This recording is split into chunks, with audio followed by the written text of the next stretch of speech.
जय हिंद, वंदे मातरम। स्वागत है आप सभी का गुरुजी वर्ल्ड एग्जाम स्टडी प्लेटफॉर्म में। This is Dheeraj Dwivedi from Guruji world. दोस्तों, आज की यह वीडियो एक 1000 क्वेश्चंस की सीरीज में पहली वीडियो ऐसी होगी जिसमें हम इंकलाब बैच में सामान्य अध्ययन यानी 50 क्वेश्चंस करेंगे और पूरी तरीके से मानचित्र के साथ। और विश्वास मानिएगा कि एकमात्र इस वीडियो को देखने के बाद अपने एग्जाम में आप बेहतर कर पाएंगे और सर्वश्रेष्ठ प्रदर्शन कर पाएंगे। तो चलिए हम बढ़ते हैं इस क्वेश्चन में। पहला क्वेश्चन आपके स्क्रीन पर लेते हैं और याद रखें कि पेपर फर्स्ट, पेपर सेकेंड जो भी पोर्शन है 0 से लेकर शिखर तक आपका कंप्लीट हो जाएगा। पहला क्वेश्चन कह रहा है कि भारत किस गोलार्ध में अवस्थित है या स्थित है, यानी पोजीशन ऑफ इंडिया।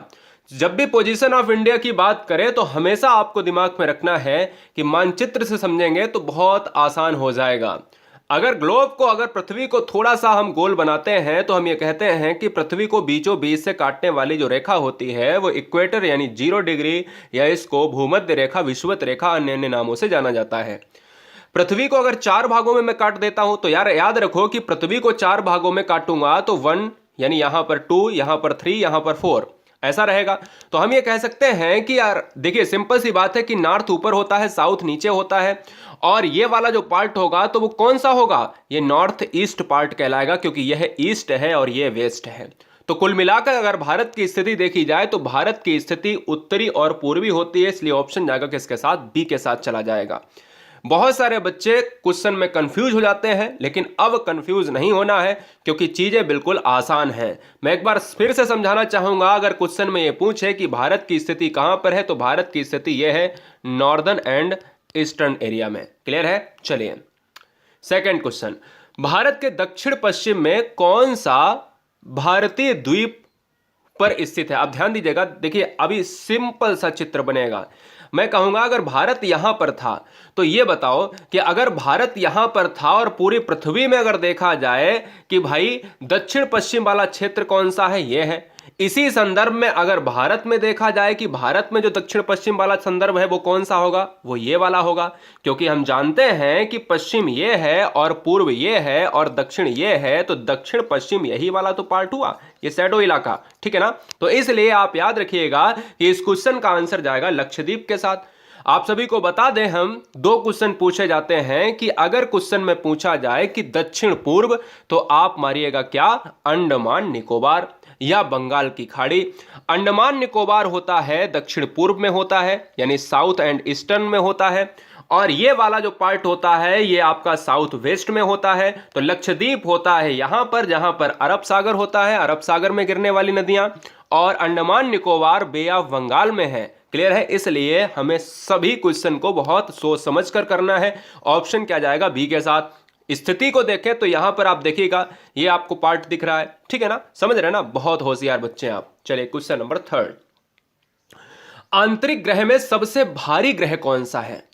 अगर मैं आपसे बोलूं कि सबसे भारी ग्रह कौन सा है, आंतरिक ग्रह। आंतरिक ग्रह एक्चुअल में किसे कहा जाता है, आंतरिक ग्रह कहा जाता है सन की बात करें तो सन से अगर हम बढ़ेंगे तो हमें मिल जाएगा, क्या मिल जाएगा, बुध मिल जाएगा, बुध मिल जाएगा। इसके बाद हमें शुक्र मिल जाएगा, क्या, कमेंट कीजिएगा, बुध मिल जाएगा, शुक्र मिल जाएगा। इसी तरीके से हमें पृथ्वी मिल जाएगा, इसी तरीके से मंगल, है ना, और मंगल के आगे जो हमें बृहस्पति मिलेगा, अरुण वरुण मिलेगा, है, ठीक है ना, बृहस्पति शनि अरुण वरुण। तो ये जो यहां से लेकर बृहस्पति को छोड़ दिया जाए, यहां से लेकर इतने जो ग्रह हैं 1 2 3 4, बुध शुक्र पृथ्वी मंगल, इन्हीं को कहा जाता है इनर प्लैनेट यानी आंतरिक ग्रह कहा जाता है। यह क्वेश्चन में भी पूछा जा चुका है कि आंतरिक ग्रह कौन से होते हैं। बाहरी ग्रह कौन से हैं, बृहस्पति, शनि, अरुण, वरुण। क्लियर है? प्लूटो खत्म हो चुका है 2006 में। अब बात आती है कि भाई कौन सा सबसे भारी है, तो पृथ्वी जो है सबसे भारी है।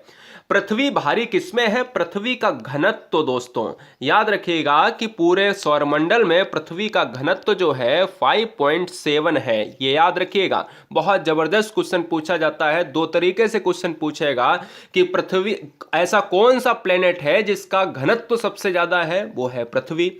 आंतरिक ग्रह में सबसे भारी ग्रह कौन सा है? वो भी है पृथ्वी। ब्लू प्लेनेट किसे कहा जाता है? वो भी है पृथ्वी।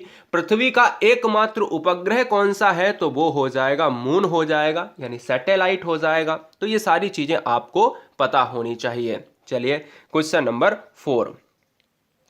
क्वेश्चन नंबर 4 आपसे कह रहा है स्थल मंडल की अधिकतम गहराई कहां पाई जाती है? चैनल पर पहली बार है तो सब्सक्राइब कर ले, क्योंकि हमें सिलेक्शन के लिए तैयारी तगड़ी रखनी है और बिल्कुल शार्प माइंड से एग्जाम हॉल में प्रवेश करना है।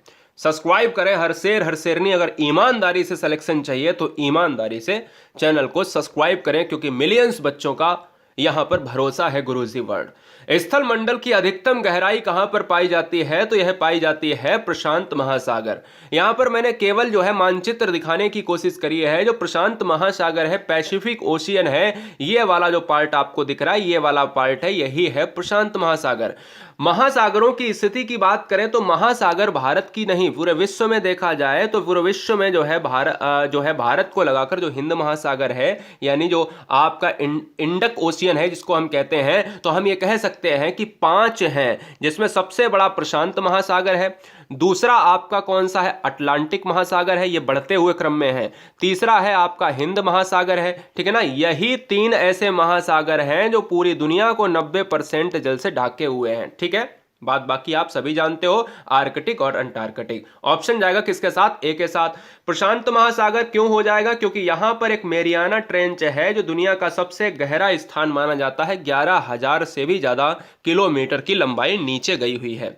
अगला क्वेश्चन, भारत की सबसे लंबी सुरंग का नाम क्या है? तो भारत की जो सबसे लंबी सुरंग है वो कौन सी है? चेनानी नासरी सुरंग है। क्लियर है? चेनानी नासरी सुरंग है। एक क्वेश्चन और पूछा जाता है एग्जाम में कि ये बता दीजिएगा कि पर्वत के दोनों यानी 2 पर्वतों के बीच की भूमि जो कही जाती है वो क्या कहा जाता है? तो वो कहा जाता है दर्रा कहा जाता है। जीके सेक्शन में पूछा गया है क्वेश्चन, याद रखिएगा, बहुत इंपॉर्टेंट क्वेश्चन है। चलिए, चैनल को सब्सक्राइब करने के लिए दिल से धन्यवाद। क्वेश्चन नंबर 6, अजमेर में 2.5 यहां पर दिन का झोपड़ा किसने बनवाया? कमेंट कीजिए, बहुत अच्छा क्वेश्चन है। तो आपको मैं बता दूं कि अजमेर में 2.5 दिन का झोपड़ा जो बनवाया है वो बनवाया है कुतुबुद्दीन ऐबक ने बनवाया है। और यहां पर मैं बता दूं कि अलाउद्दीन खिलजी की जो बाजार नीति थी वो सबसे ज्यादा सटीक थी और सबसे ज्यादा जो है एकदम से बिल्कुल बहुत ज्यादा तगड़ी थी। क्वेश्चन में पूछा जाता है कि बाजार नियंत्रण के लिए कौन जाना जाता है? तो खिलजी जाने जाते हैं। अगला क्वेश्चन, भारतीय संविधान की प्रस्तावना में पंथ निरपेक्ष शब्द जोड़ा गया कौन से संविधान संशोधन के द्वारा यहां पर जोड़ा गया है? तो आपको बताना चाहेंगे दोस्त कि यहां 42 जो आपका संशोधन हुआ था, 42वां संशोधन 1976 में हुआ था। और याद रखें कि इसी में बहुत सारे वर्ड प्रस्तावना किसको कहते हैं? प्रियम्बल कहते हैं। और इसी प्रस्तावना को कहा जाता है भारतीय संविधान की आत्मा कहा जाता है, ठीक है ना, जिसमें लिखा होता है with the people of India, यानी हम भारत के लोग, भारत को संपूर्ण प्रभुत्व संपन्न समाजवादी पंथ निरपेक्ष लोकतंत्रात्मक गणराज्य। ये हर बच्चे को याद होनी चाहिए, ठीक है ना। तो यहां पर अगर डॉट डॉट की बात करें तो यह दोस्तों यहां पर भारतीय आत्मा कही जाती है प्रस्तावना को। प्रस्तावना में कितनी बार संशोधन हुए हैं? तो अभी तक 1 बार संशोधन हुआ है, यह भी आपको याद रखना है। ऑप्शन जाएगा किसके साथ? बी के साथ। नेक्स्ट क्वेश्चन, पृथ्वी का सर्वाधिक बृहद पारिस्थितिकी तंत्र निम्नलिखित में कौन है?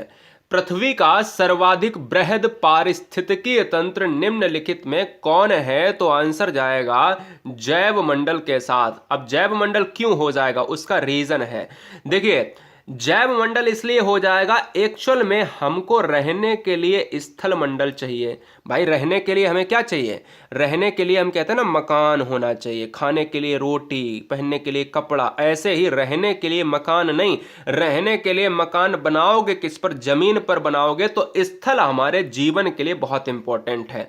मुझे पीने के लिए क्या चाहिए? मुझे पीने के लिए जल चाहिए, मुझे पीने के लिए जल चाहिए। और दोस्तों मुझे जो है क्या स्थल हुआ, जल हुआ, और यार याद रखो कि मुझे वायुमंडल भी चाहिए। आप ये 3 अगर होंगे तभी जिंदा रहोगे। इनमें से अगर एक भी कम हुआ तो तुरंत मर जाओगे। तो याद रखो कि इनके तीनों के बीच में जो आपका गैप होता है, ध्यान दीजिएगा, इन तीनों का जो बीच का जो वर्ड जो कि यहां पर कॉमन एरिया है, इसी को कहा जाता है, क्या कहा जाता है, जैव मंडल कहा जाता है। जैव मंडल आप लिख सकते हो, ठीक है ना। तो यहां पर लिखा हुआ है।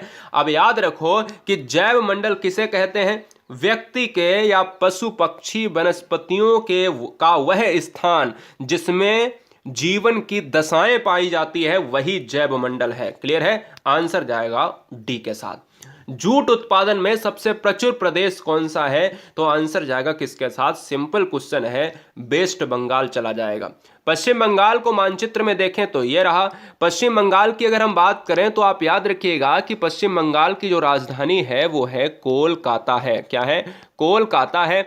और यह कोलकाता हुगली रिवर के किनारे बसा हुआ है। यह कोलकाता की बात अगर की जाए तो यहां पर एक क्वेश्चन बनता है कि यह प्रसिद्ध भारत का दुर्गा पूजा कहां का त्योहार है, तो वो भी पश्चिम बंगाल का है। यह भी आपको याद रखना पड़ेगा।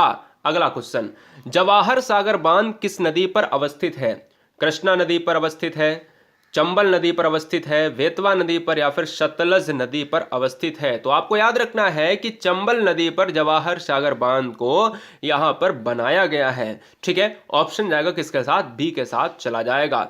एक क्वेश्चन और पूछा जाता है जो भी हाल ही में पूछा भी गया था, मैंने कई बार आपको बताया भी है कि ये बताओ कि नागार्जुन सागर बांध किस नदी पर है। तो नागार्जुन सागर जो बांध है, नागार्जुन सागर जो बांध है वो किस नदी पर है, कमेंट कीजिएगा।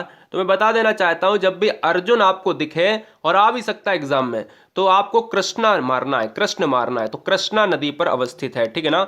नागार्जुन सागर बांध जो है कृष्णा नदी पर अवस्थित है।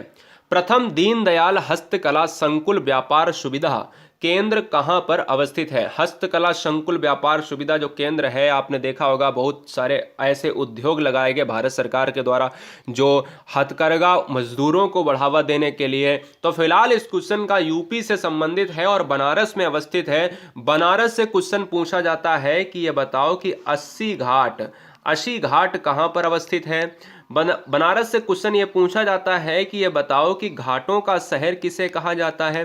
बनारस से ये क्वेश्चन में पूछा जाता है कि मंदिरों का शहर किसे कहा जाता है। बहुत तरीके से क्वेश्चन पूछा जाता है, ऑप्शन बी जाएगा। क्षोभ मंडल की औसत ऊंचाई कितनी है, तो दोस्त याद रखिएगा कि जब भी हम बढ़ते हैं, जब भी अपन बढ़ते हैं कि भाई हमारा जीवन जो है पृथ्वी पर है, और हमारा जीवन अगर पृथ्वी पर है तो हम ऊपर की तरफ बढ़ेंगे तो 18 किलोमीटर के रेंज में जाएंगे। और 18 किलोमीटर के रेंज में हमें क्या मिलेगा, एक ऐसी जो है लास्ट परत, यानी क्षोभ मंडल की अंतिम परत जो है मिलेगी यहाँ पर। 18 से मैं 50 किलोमीटर के रेंज में जाऊंगा तो मुझे यहाँ पर समताप मंडल, जिसको स्ट्रेटोस्फीयर कहा जाता है। तो मेरा कहने का मतलब सिर्फ इतना है कि जो 0 से लेकर 18 किलोमीटर या 10 से लेकर 18 या 20 किलोमीटर वाला जो रेंज है, एरिया है, वही हमारा क्या चला जाएगा, आंसर चला जाएगा। क्षोभ मंडल में क्या होता है, क्षोभ मंडल में जो होती हैं मौसमी घटनाएं, क्वेश्चन में लिख लीजिएगा कि जो क्षोभ मंडल में होता है क्या होता है। क्वेश्चन में अगर पूछा जाए कि मौसम घटनाएं किस मंडल में होती हैं, यहां पर जो है आपके ओला किस मंडल में जो है, ओला जो है आपके गिरते हैं जो जमीन पर, वो कहां तक पाए जाते हैं, वो भी आपको, ठीक है ना। आंधी और तूफान वाला मंडल किसे कहा जाता है, तो आंधी और तूफान वाला मंडल भी किसे कहा जाता है, क्षोभ मंडल, और इसको इंग्लिश में कहते हैं ट्रोपोस्फियर कहते हैं, ठीक है ना, ट्रोपोस्फियर। अगला क्वेश्चन आपके स्क्रीन पर ये रहा, चंद्रमा से पृथ्वी तक प्रकाश के पहुंचने में लगने वाला समय क्या है। अब दोस्तों ये क्वेश्चन एग्जाम में बहुत बच्चे गलत करेंगे, क्योंकि मुझे पता है कि सूर्य वाला आप मार लेते हो लेकिन चंद्रमा वाला नहीं मार पाते हो। मैं आपको कॉन्सेप्ट समझाने की कोशिश करता हूं। You are brilliant, you are unique. हर चीज थोड़ी ना किसी को पता होती है, लेकिन बहुत सारे ऐसे बच्चे हैं जो या इस क्वेश्चन को कर भी लेंगे, कोई दिक्कत नहीं, लेकिन आज के बाद गलत नहीं होगा। देखिए एक्चुअल में क्या होता है कि जब सन की हम बात करते हैं, जो सूर्य होता है वो पृथ्वी अर्थ है, और पृथ्वी पर सूर्य का जो प्रकाश पहुंचता है वो 8 मिनट जो है 18 सेकंड, कहीं कहीं 22 सेकंड भी लिखा होता है, बिल्कुल सही बात है। देखिए एवरेज जो होता है वो 8 मिनट 18 सेकंड। क्यों?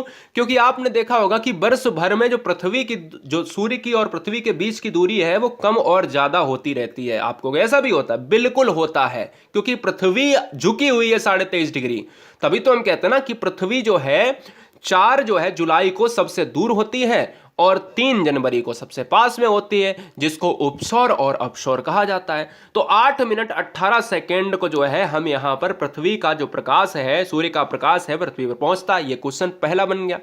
अब क्वेश्चन ये पहला तो बन गया, लेकिन क्वेश्चन एक और बनता है कि सूर्य से पृथ्वी की दूरी कितनी है, तो आपको बता दें कि 15 करोड़ जो है किलोमीटर, 15 करोड़ किलोमीटर है। इस चीज को भी आप याद रखें, 14.92 करोड़ है एग्जैक्ट, मैं आपको बता देता हूं। और यहां पर जो चंद्रमा है वो 3 लाख किलोमीटर है, मात्र 3 लाख किलोमीटर है किसकी, अर्थ टू मून। ये बात आप याद रखिएगा, तो दूरी बहुत कम है। इसलिए आपको मैं बता दूं कि चंद्रमा से पृथ्वी तक पहुंचने में जो समय लगता है वो 2 सेकंड से कम लगता है, और एग्जैक्ट वैल्यू होता है 1.3 सेकेंड। यह बात याद रखिएगा, 1.3 सेकेंड में चंद्रमा का प्रकाश पृथ्वी तक आ जाता है। अगला क्वेश्चन, सौर मंडल का सबसे कम घनत्व वाला ग्रह कौन सा है।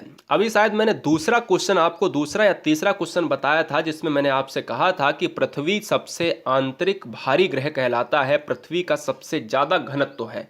ठीक है, इसी कड़ी में हम आपको आगे बताना चाहेंगे कि सौर मंडल का जो सबसे कम घनत्व वाला ग्रह है वो कौन सा है। तो सबसे ज्यादा आप लिख लीजिएगा, सबसे ज्यादा आप लिख लीजिएगा पृथ्वी का होता है, पृथ्वी का होता है। ठीक है ना, कितना होता है, 5 पॉइंट समथिंग होता है, आगे आप लिख लीजिए। ठीक है ना, और अगर सबसे कम पूछे तो सबसे कम होता है शनि का होता है, सैटर्न का होता है 0.5 होता है, ये भी आपको याद रखना है। ठीक है ना, ये बहुत इंपॉर्टेंट क्वेश्चन है। कम घनत्व का मतलब क्या होता है, जैसे अगर इस शनि को, इस शनि, यहां पर आंसर शनि हो जाएगा। ठीक है ना, इस शनि को क्या कर देंगे, तो हम ये कहेंगे कि अगर शनि को मैंने यहां पर पानी में डुबो दिया तो यह क्या हो जाएगा, यह जो है तैरने लगेगा। इसलिए ऑप्शन नंबर किसके साथ जाएगा, सी के साथ चला जाएगा। सैटर्न हो जाएगा इस क्वेश्चन का राइट आंसर, और पृथ्वी सबसे ज्यादा जो है भारी वाला है, सबसे ज्यादा घनत्व वाला है। चलिए अगला क्वेश्चन आपके स्क्रीन पर यह रहा, राष्ट्रीय रसदार फल अनुसंधान केंद्र अवस्थित है, जरा कमेंट कीजिएगा आंसर क्या होगा, कमेंट कीजिएगा आंसर क्या होगा। बहुत अच्छे, बहुत बढ़िया, चलो क्या बात है।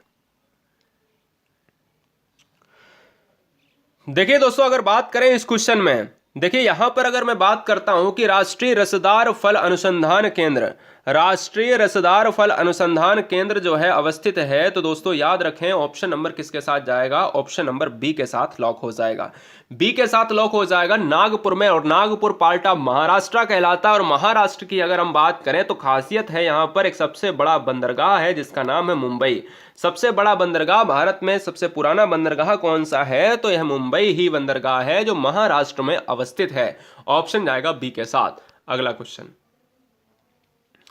निम्नलिखित में कौन सा कर लीजिएगा, कौन सा शहर अंगूरों की पैदावार के लिए जाना जाता है, अंगूरों की पैदावार के लिए जाना जाता है, तो आपको बताना है कि आंसर क्या होगा, आंसर क्या होगा, कमेंट कीजिएगा। बहुत अच्छे, देखिएगा दोस्तों, यहां पर आपको 2 क्वेश्चन बनेंगे। 2 क्वेश्चन क्या बनेंगे, 2 क्वेश्चन इसलिए बनेंगे क्योंकि एक क्वेश्चन बनता है कि अंगूर के अध्ययन को क्या कहते हैं, अंगूर की खेती को क्या कहा जाता है, उसको भी जानेंगे। देखिए भारत का जो आपको ये दिख रहा है नासिक क्षेत्र, नासिक जो क्षेत्र दिख रहा है, इस नासिक क्षेत्र में आप यह देखते हो कि भाई अंगूर सबसे ज्यादा पैदावार होता है।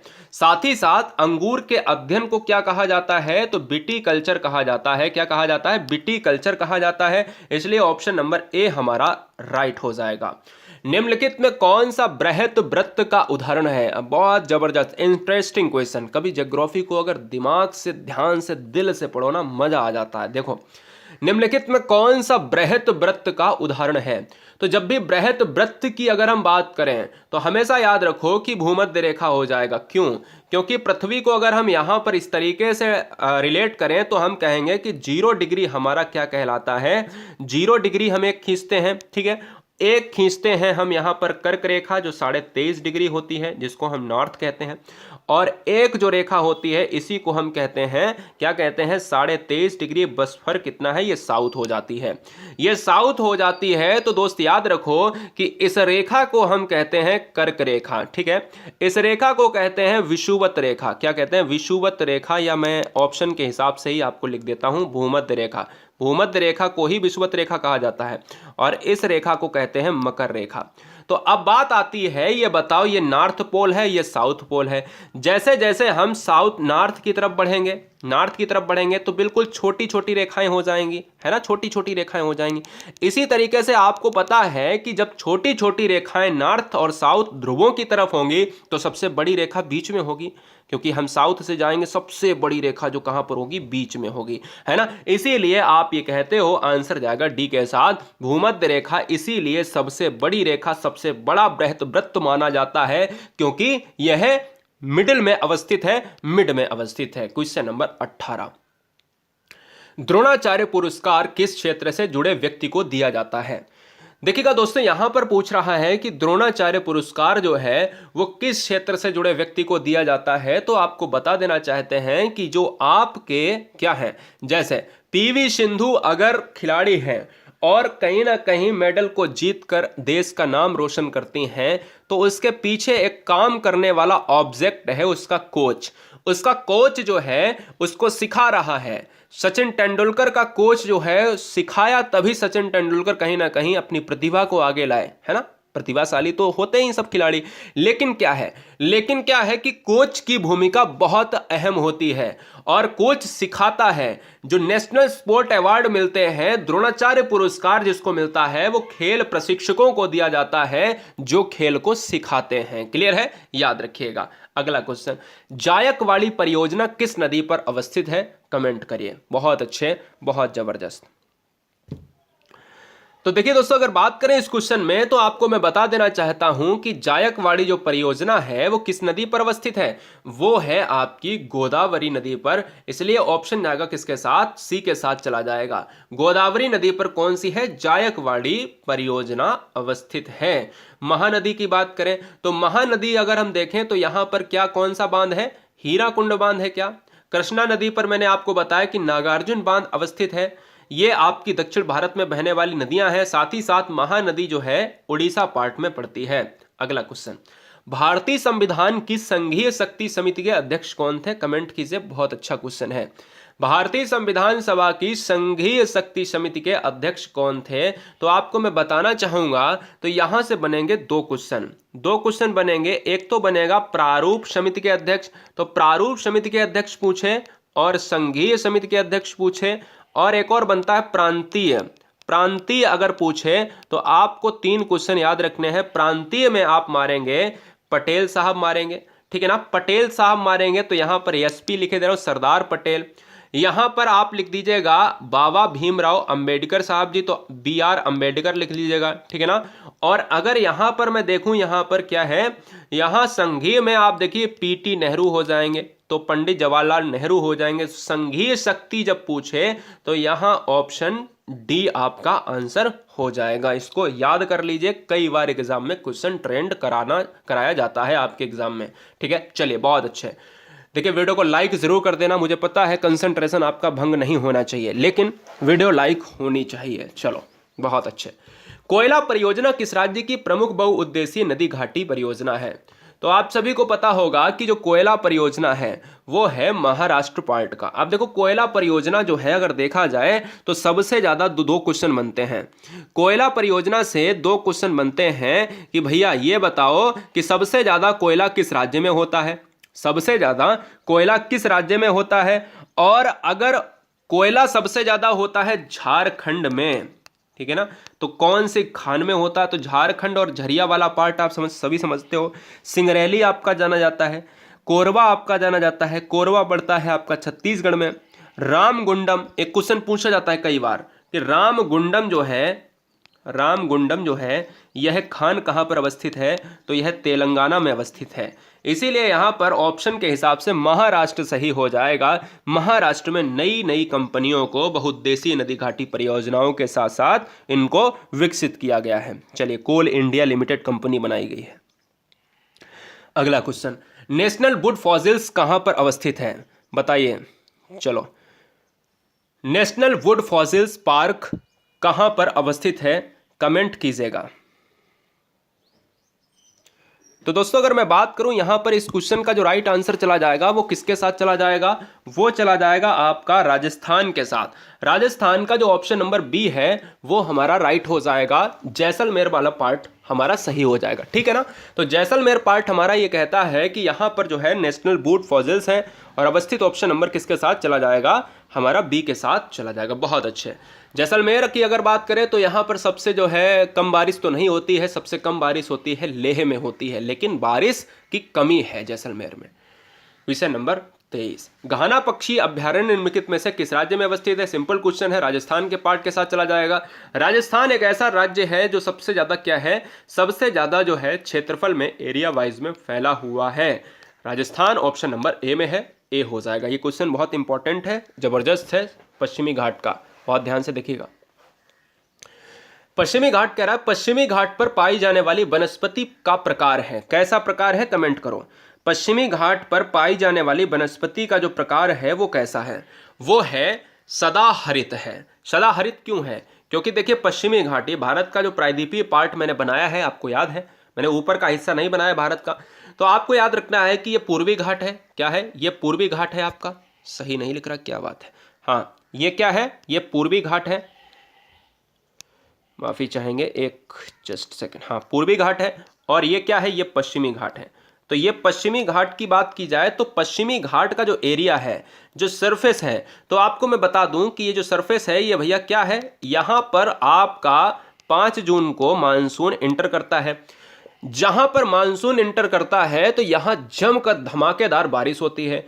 जहां धमाकेदार बारिश होती है तो यहां पर वनों की अधिकता होती है, काफी जो है लंबे जो है यहां पर वनस्पति पेड़ पाए जाते हैं। इसलिए ऑप्शन जाएगा किसके साथ, ए के साथ चला जाएगा। बहुत अच्छे। अगला क्वेश्चन 25, बाकू किसके खनन के लिए प्रसिद्ध है। 2 क्वेश्चन बनेंगे, ध्यान दीजिएगा।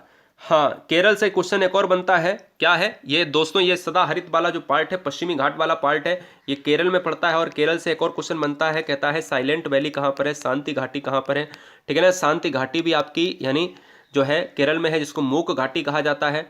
और साथ ही साथ यहाँ पर सबसे ज्यादा जैव विविधता भी पाई जाती है, जिसको हम बायोडाइवर्सिटी कहते हैं। अगला क्वेश्चन, बाकू किसके खनन के लिए प्रसिद्ध है। बाकू जो है किसके खनन के लिए प्रसिद्ध है, कमेंट कीजिएगा। चलो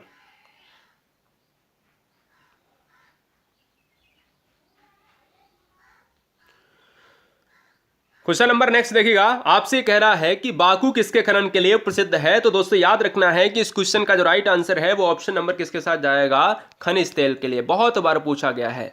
और दूसरा ये कि ये बताओ कि ये कहां पर है, खान कहां पर है। तो यह है आपकी अजरबैजान में, अजरबैजान में खान अवस्थित है, ठीक है ना। अजरबैजान की खान जो है, खनिज तेल की खान है, वो है बाकू है। अगला, हिंद महासागर और लाल सागर, कमेंट कीजिएगा। हिंद महासागर और लाल सागर को कौन सी जलसंधि जोड़ती है।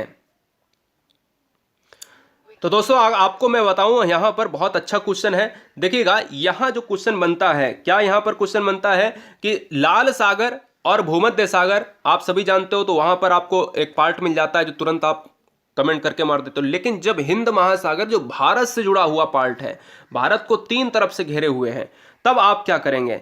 तो एक्चुअल में जो पार्ट पड़ता है हिंद महासागर वाला, वो बाव अल मदेव, बाव अल मदेव जो है, यहां पर मंदेव लिख गया, बाव अल मदेव की जो है जलसंधि कही जाती है, जो हिंद महासागर और प्लस बीएस जो है लाल महासागर हो जाएगा।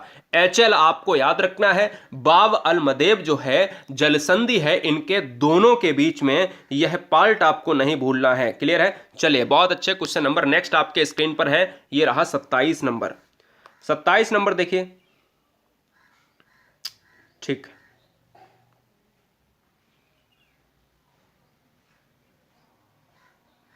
चलो दो चीजें और मैं बता दूं, यहां पर 2 चीजें मैं और बता देता हूं, इसको लिख लीजिएगा।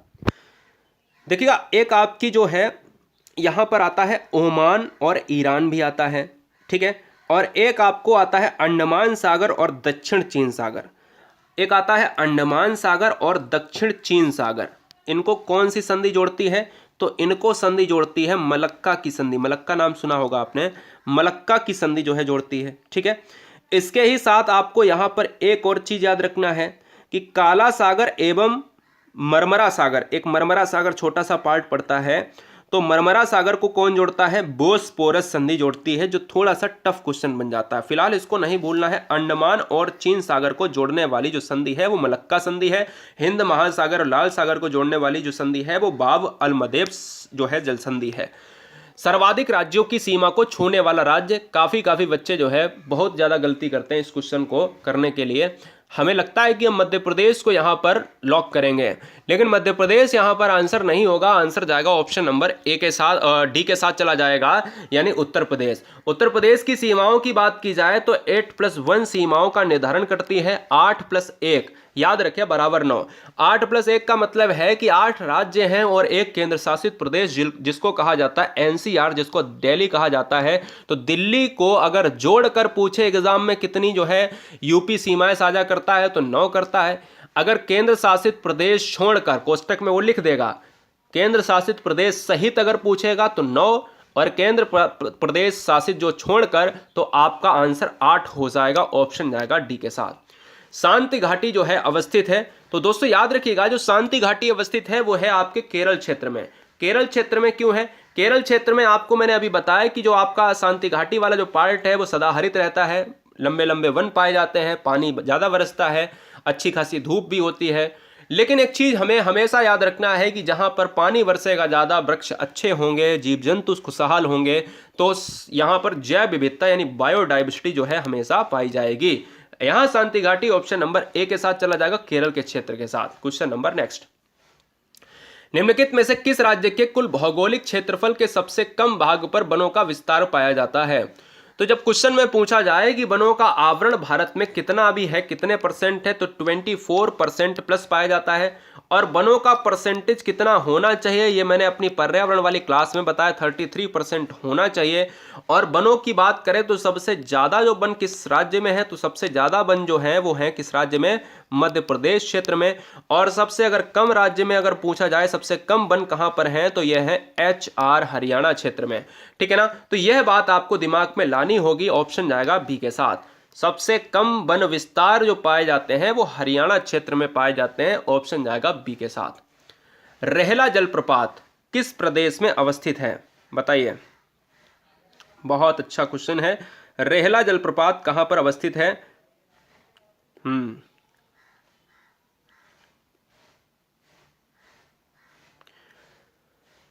तो दोस्तों यहां पर अगर राइट आंसर की बात की जाए तो यह रेहला एक जलप्रपात भी है और साथ ही साथ हिमाचल प्रदेश का क्या है, एक बहुत अच्छा पर्यटक स्थल भी है। पर्यटक स्थल आपको पता होगा कि जो आपका मनाली वाला पार्ट है, लोग घूमने जाते हैं, और मनाली वाला पार्ट है ये कहाँ पर पड़ता है? ये लेह मनाली हाईवे ये पड़ता है, ये आपके हिमाचल प्रदेश में। सिंपल सी बात है। तो इसलिए हम ये कह सकते हैं कि बहुत सुंदर सा पर्यटक स्थल भी है और नेचुरल है।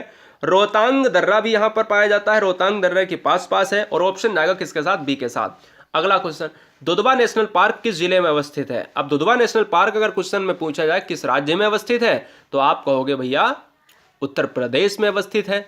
और दुधवा नेशनल पार्क अगर उत्तर प्रदेश में अवस्थित है तो वो किस डिस्ट्रिक्ट में अवस्थित है? तो यह डिस्ट्रिक्ट में हो जाएगा, लखीमपुर खीरी में हो जाएगा। लखीमपुर ऑप्शन नंबर डी के साथ चला जाएगा। नेक्स्ट, राष्ट्रीय खेल विश्वविद्यालय कहां पर अवस्थित है? राष्ट्रीय खेल विश्वविद्यालय कहां पर अवस्थित है? जरा कमेंट कीजिएगा, जवाब दीजिएगा। बहुत अच्छे। तो देखिए यहां पर जो राइट आंसर जाएगा वो ऑप्शन नंबर ए के साथ चला जाएगा। अगर देखा जाए भारत की, तो भारत के अगर परिदृश्य से देखा जाए, थोड़ा सा ऐसे ही बना लेते, तो भारत का जो पूर्वी क्षेत्र है, क्या है? भारत का जो पूर्वी क्षेत्र इलाका कहलाता है, तो यह पूर्वी क्षेत्र का इलाका जो है यह इम्फाल यानी मणिपुर की राजधानी है। मणिपुर की राजधानी है। और मणिपुर से मेरे हिसाब से शायद मैरीकॉम आती हैं क्या? आप कमेंट जरा हमें करिएगा कि मैरीकॉम जो मुक्केबाज हैं वो कहाँ से रिलेट करती हैं। तो ऑप्शन जाएगा फिलहाल ए के साथ, इम्फाल में ही राष्ट्रीय खेल विश्वविद्यालय अवस्थित है। अगला क्वेश्चन, विश्व की सबसे लंबी बलुआ पत्थर की सुरंग कहाँ खोजी गई है? कमेंट कीजिएगा कि विश्व की सबसे लंबी बलुआ पत्थर की सुरंग कहाँ खोजी गई है। तो आंसर किसके साथ जाएगा? आंसर जाएगा मेघालय के साथ। मेघालय से क्वेश्चन बनेंगे 3 से 4। मेघालय की राजधानी क्या है? मेघालय की राजधानी है शिलांग। मेघालय से क्वेश्चन बनेगा कि यहाँ पर गारो खासी जयंतियाँ हैं। गारो खाड़ी कहाँ पर है? गारो पहाड़ी कहाँ पर है? गारो जनजाति कहाँ पर है? तो गारो के नाम से आपको मेघालय मारना है। गारो भी आपको याद रखना है, खासी भी आपको याद रखना है और जयंतिया भी आपको याद रखना है, ठीक है ना, जयंतिया भी आपको याद रखना है। भारत में सबसे ज़्यादा वर्षा करने वाला जो राज्य है वो कौन सा है? वर्षा करने वाला जो राज्य है वो मेघालय है। और मेघालय की अगर बात करें तो मेघालय में वो क्षेत्र है मासिन राम। क्या है? मासिन राम क्षेत्र है।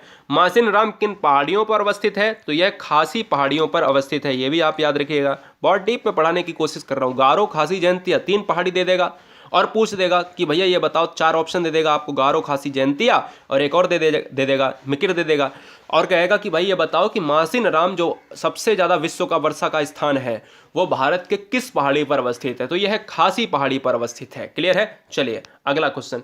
चंद्रमा का प्रकाश पृथ्वी तक पहुंचने में कितना समय लगता है? क्वेश्चन के ऑप्शन बिल्कुल बदल चुके हैं। अब ये ना समझो कि क्वेश्चन इसी वीडियो में है और रिपीट है।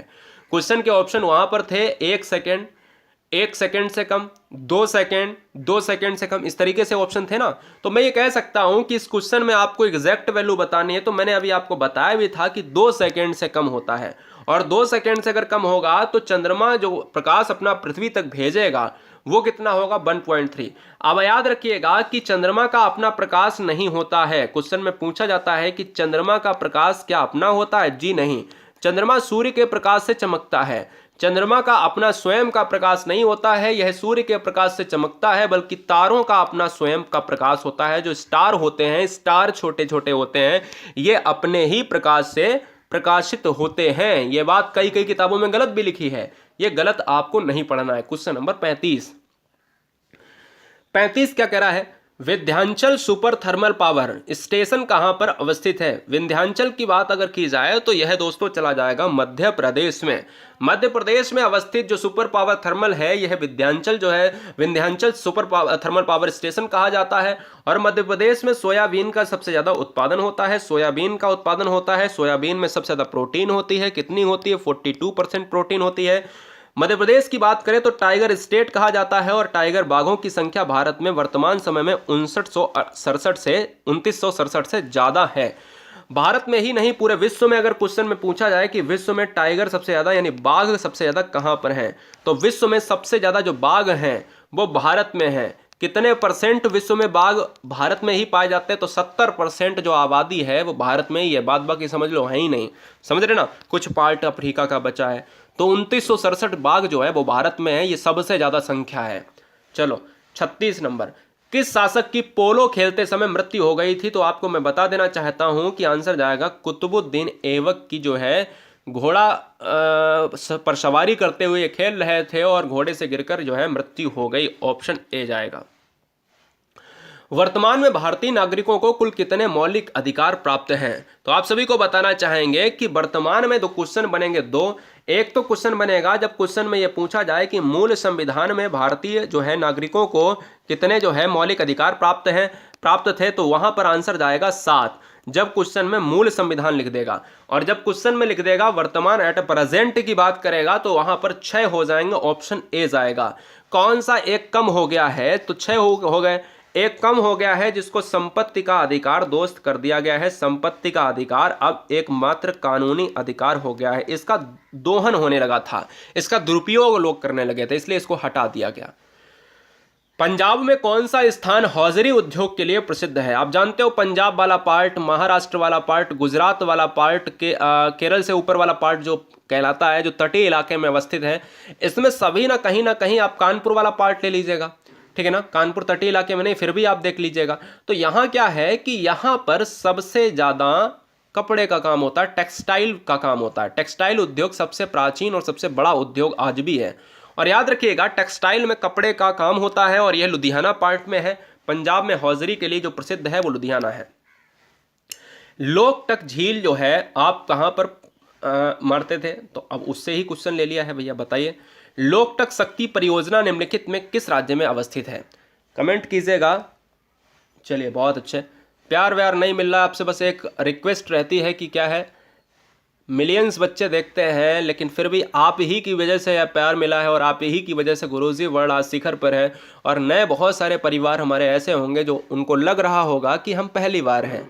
देखिए, कभी भी चीज़ें नुकसान में नहीं होंगी दोस्त। अगर ज़िंदगी में आप एक सर्विस में आ भी जाओगे तब भी लोग किताबों को पढ़ा करते हैं, क्योंकि कहीं ना कहीं आप हमसे जब जुड़े रहोगे तो थोड़ा सा ज्ञान आपको मिलता रहेगा। ठीक है, तो एक बार शेयर करो, गला थोड़ा सा छिल जाता है जब हम पढ़ाते हैं तो बहुत समस्याएं आती हैं। क्वेश्चन नंबर 39 ये कह रहा है कि लोक टक शक्ति परियोजना निम्नलिखित में किस राज्य में अवस्थित है। कमेंट कीजिएगा, जवाब दीजिएगा। तो आंसर जाएगा मणिपुर क्षेत्र में, ऑप्शन नंबर बी के साथ चला जाएगा। अगला क्वेश्चन, उत्तर प्रदेश में दिया सलाई उद्योग का प्रमुख केंद्र कौन सा है। तो दोस्तों आपको मैं बता देना चाहता हूं कि उत्तर प्रदेश में आपका जो बरेली वाला पार्ट है, बरेली वाला पार्ट जो है वो दिया सलाई उद्योग के लिए जाना जाता है। ठीक है ना, हाँ जी, बहुत अच्छे, बहुत बढ़िया, ज़बरदस्त। आप मैप में देख लो और कई बार एग्ज़ाम में पूछा जाता है। ठीक है, तो कैसे हैं आप सभी, कमेंट बॉक्स में ये बताएं। ज़बरदस्त। क्वेश्चन नंबर नेक्स्ट, हाँ मैं थोड़ा सा और आपको बता देता हूँ। यहाँ पर जो आप बरेली मारे हो, इसमें थोड़ा सा और मैं बता देता हूँ। यहाँ पर एक क्वेश्चन पूछा जाता है दिया सलाई, जिसको हम मैच बॉक्स कहते हैं।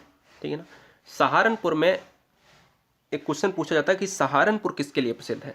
तो सहारनपुर कागज उद्योग के लिए, यहाँ पर दिख नहीं रहा होगा, कागज आप लिख लीजिएगा, कागज के लिए प्रसिद्ध है। मुरादाबाद किसके लिए प्रसिद्ध है, पीतल के लिए, पीतल के लिए प्रसिद्ध है। ठीक है ना, मुरादाबाद जो है आपका पीतल के लिए प्रसिद्ध है। और मिर्जापुर जो है आपका कालीन के लिए प्रसिद्ध है। ठीक है, कालीन के लिए प्रसिद्ध है। मैं यहां पर लिख देता हूं, बरेली जो है आपका दिया सलाई, आंसर हो जाएगा। मिर्जापुर आपका कालीन उद्योग के लिए। ठीक है, सहारनपुर आपका हो जाएगा कागज के लिए हो जाएगा, और मुरादाबाद आपका पीतल के लिए हो जाएगा। इस चीज को आप भूलें ना।